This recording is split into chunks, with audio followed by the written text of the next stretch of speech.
yang Sayyidah Aisyah riwayatkan ini ketika mana Nabi SAW sudah berada di Madinah, dan Nabi adalah ketua negara Madinah. Dia bukan cerita kat Mekah. Kalau kat Mekah kita tak pelik lah Nabi SAW susah, sebab diboikot oleh orang Quraisy. Waktu kena boikot, okey, kita tak pelik lah Nabi tak ada makanan, tak ada minuman, sebab kena boikot. Tapi dia cerita dekat Madinah ketika Nabi dah jadi ketua negara.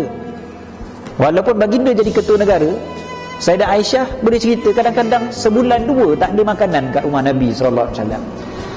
Apa yang kita boleh dapat adalah bila kita nak komplain makanan yang kita dapat, kan, apa ni masin pula ni, kan, kita komplain, ataupun kita nak geram sebab kita tak dapat makanan yang kita nak, waktu tu sebenarnya kita takkan rasa stres, takkan rasa depres dan sebagainya, sebab kita teringat Nabi SAW makhluk Allah yang paling mulia, hidupnya jauh lagi teruk lagi daripada aku dari sudut makan dan minum.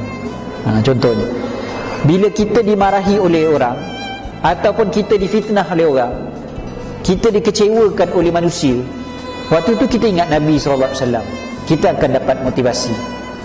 Bila kita rasa katil kita tidak empuk, bila kita rasa bilik kita panas nak tidur, kan, kita ingat Nabi SAW, maka kita akan dapat motivasi. Maknanya Nabi SAW ni salah satu daripada sumber motivasi yang paling hebat sekali. Jadi bila kita baca kitab Syama'ilul Muhammadiyah, selain daripada kita dapat kenal Nabi SAW, dapat tiru Nabi SAW, dapat agungkan Nabi SAW, dapat juga motivasi untuk hidup kita sebenarnya. Selain daripada tu, kita boleh terbayangkan Nabi SAW selalu, sebab bila kita selalu baca tentang Nabi SAW, ingatan kita pada Nabi SAW makin kuat. Disebutkan oleh orang Arab, hayyun fi qulubina, hidup dalam hati-hati kita. Makin kita selalu sebut Nabi SAW, makin selalulah ingatan kita ataupun kuatlah ingatan kita pada Nabi SAW. Bila kuat ingatan kita pada baginda, makin mudah untuk kita buat baik.